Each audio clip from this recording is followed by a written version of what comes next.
Bonjour, bienvenue sur le plateau d'Informatic News, à notre rendez-vous l'invité de la semaine qui reçoit cette semaine Sébastien Weber qui est directeur général de F5 Networks France. Sébastien Weber, bonjour. Bonjour, merci de me recevoir. Alors, on commence toujours cet entretien par une actualité particulière qui aurait retenu votre attention ces derniers temps. Est-ce qu'il y a un élément, alors ça peut être un événement, ça peut être une tendance qui a retenu votre attention plus particulièrement? Alors, je veux bien commencer ça avec le sujet préféré des Français, qui est l'impôt sur le revenu. On a vu ce qui s'est passé la semaine dernière. Au-delà des éléments d'avoir dû reporter de 48 heures pour que tout le monde puisse le faire, parce que, in fine, une grande vague à la fin, on attend tous un petit peu toujours le dernier moment pour le faire. Alors, je peux même vous dire qu'il y a certaines personnes qui oublient et à qui ça a donné une seconde chance de pouvoir le faire dans les délais. D'accord.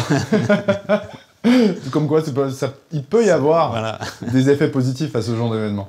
Je pense que déjà que le gouvernement a bien réagi de reporter ça de 48 heures parce qu'in fine, derrière, l'informatique est capable de rattraper ça. Bon, il ne pouvait pas faire autrement. En plus. Par contre, ce qui est intéressant, c'est quand on va un peu plus dans le détail. Oui. Alors, la première news, c'est bien sûr que le système était indisponible. Mais l'autre news, derrière, quand on creuse un petit peu, c'est qu'on voyait des requêtes venant de l'étranger Oui. sur les ressources du ministère des Finances pour faire les déclarations. Alors, là, ça devient un petit peu compliqué parce que l'Internet fait en sorte qu'on ait cette flexibilité, qu'on puisse faire sa déclaration, même quand on est en vacances, qu'on soit, je sais pas, un businessman en train de avoir un rendez-vous client à l'étranger, et in fine, comme vous et moi peut-être, au dernier moment, on fait sa déclaration, mais in fine, il y a eu des requêtes, quand vous creusez un peu dedans, il y a eu des requêtes qui n'étaient pas saines. Alors, le système a été solide, de ce qu'on a pu lire, le système a été solide et il n'y a eu aucune fuite de données. En tout cas, on voit qu'aujourd'hui, les attaques, elles se font au moment le plus opportun. C'est comme des personnes qui souhaiteraient commettre un vol dans une boutique, c'est toujours plus simple en marge d'une grande manifestation. Quand il y a beaucoup de monde. Exactement. Et là, quand il y avait beaucoup de monde, ils ont tenté de se faufiler au milieu en espérant peut-être que le système s'ouvre complètement pour tenir la charge. Et je pense que le système a bien réagi dans le sens où ils ont dit on se prend du temps, plutôt que d'ouvrir les portes à tout le monde et de façon où on pourrait prendre un risque plus grand encore. Mais alors finalement, la réponse à ça, c'est pas tellement une réponse de capacité, c'est plutôt... parce que ça c'est un phénomène qui va se reproduire, vraisemblablement. Donc quelle est la parade à ça? Alors je pense qu'il y a les deux. Il y a les deux dans le sens où il y a eu un problème, sûrement un problème capacitaire. Et ça, là, c'est un manque de prévision. C'est clairement un manque comment ils ont prévu que les choses allaient se passer. Je pense que cette adoption d'Internet, avec tous les déploiements de la fibre, les gens y vont de plus en plus et sont de plus en plus à l'aise avec l'usage. Plus en plus dans les différentes strates d'âge. Alors bien sûr, les jeunes de 20 ans le font par Internet, mais de plus en plus de strates d'âge commencent à avoir plus en plus confiance.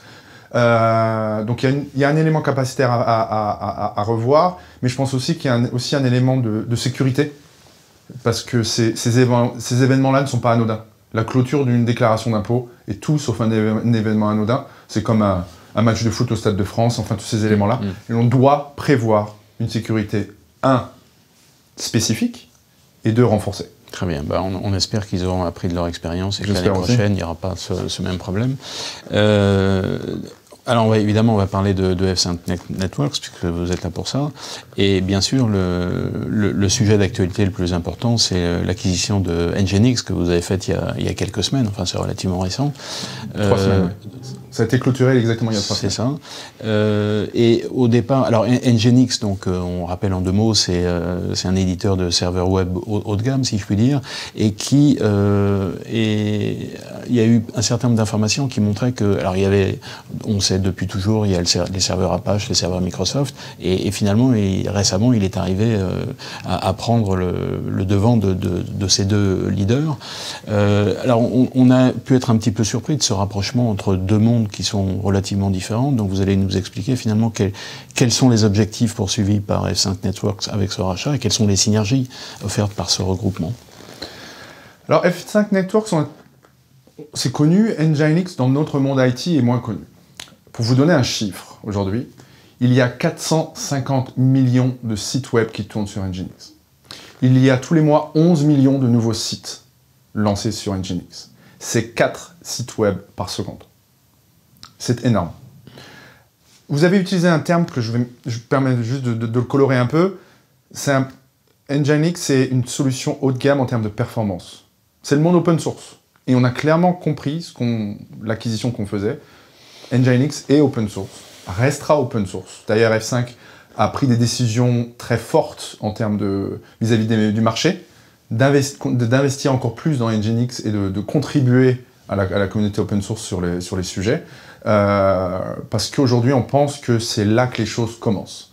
Nginx, on a dépassé au 1er avril plus de 50%, on sert plus de 50% du premier million en termes de capacité des sites web. Donc les sites web, le premier million des plus gros sites web, on a dépassé les 50%. D'accord. Donc ce qui donne effectivement cette idée de performance. De performance qui est assez incroyable. D'ailleurs, je me permets il y a des très beaux articles, par exemple, sur le site web de Supélec, où ils ont fait des comparaisons.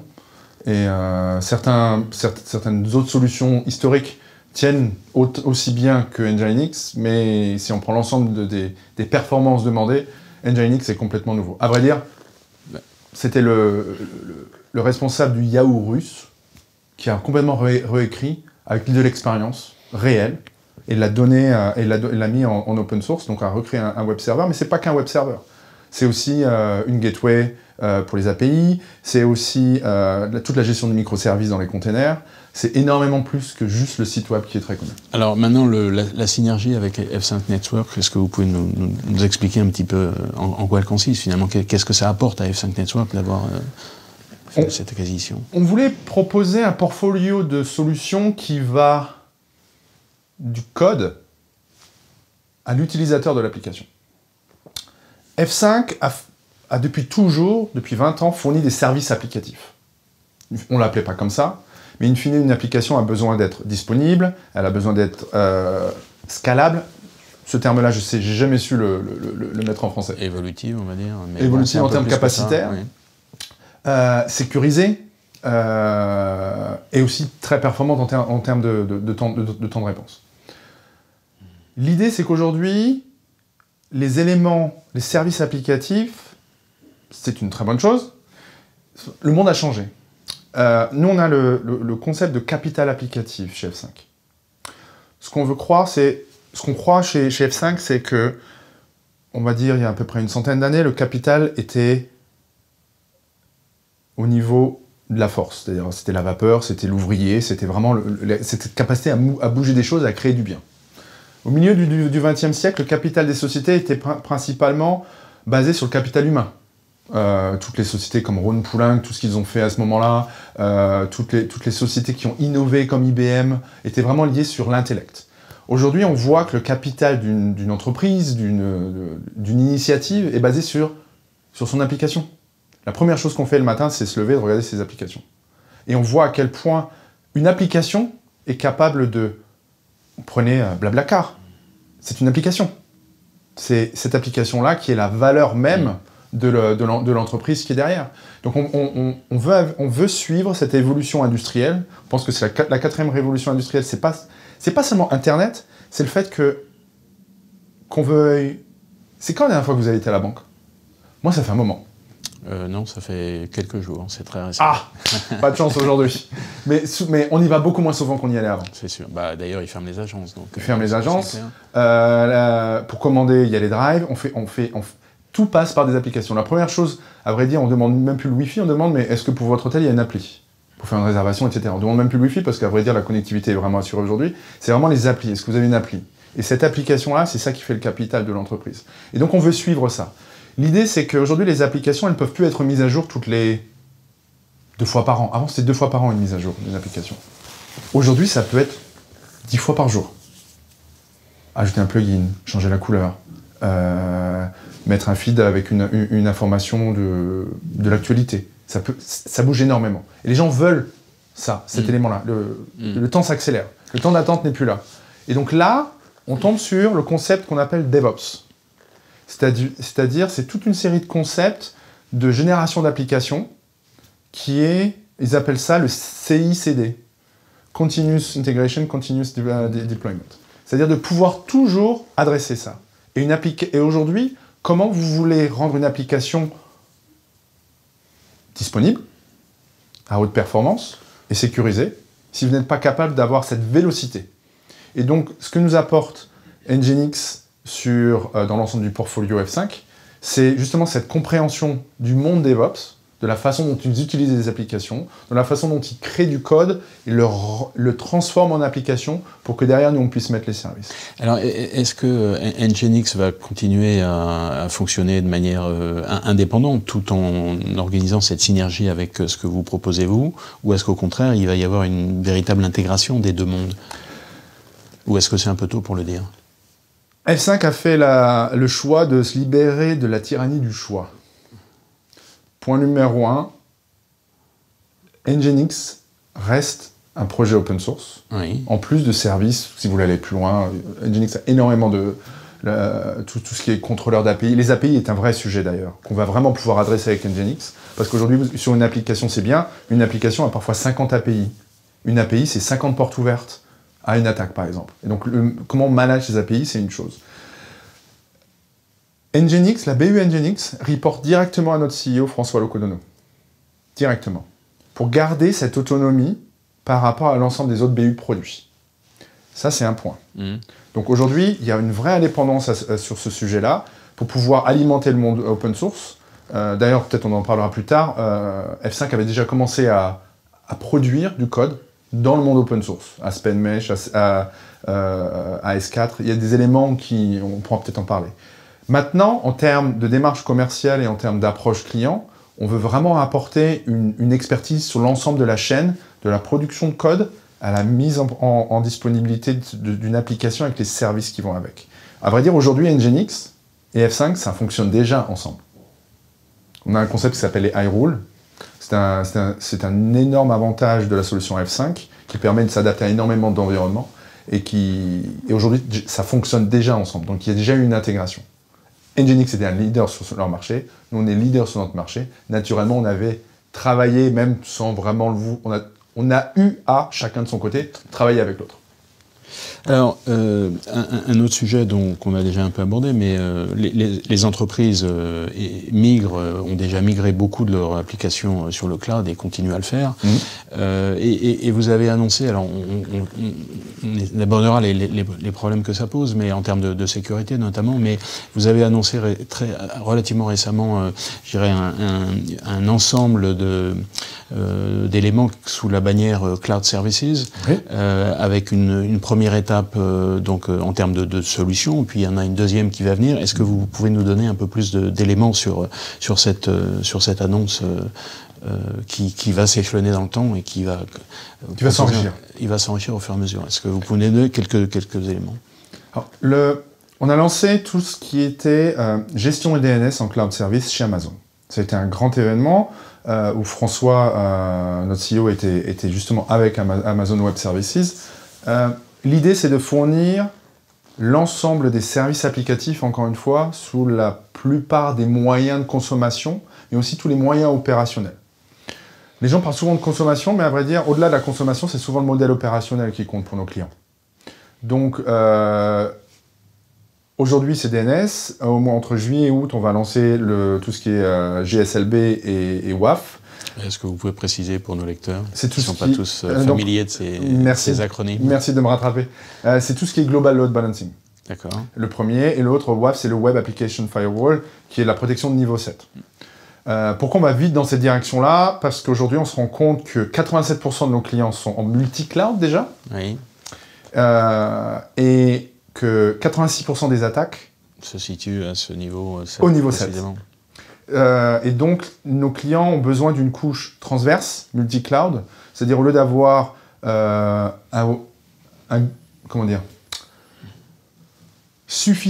solution suffisante Amazon, un élément suffisant GCP ou un élément suffisant Azure, en termes de sécurité, ils sont capables de mettre une solution transverse avec le même modèle opérationnel, les mêmes règles de sécurité, les mêmes policies pour garantir la sécurité du système.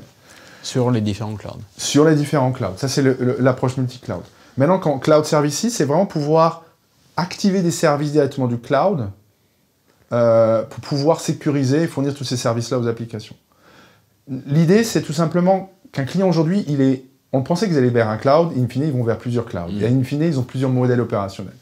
La plupart de nos clients gardent les applications clés métiers en data center privé, où ils ont besoin de hardware de très haute performance. Ils ont certaines applications dans le cloud, et dans lesquelles ils peuvent emmener...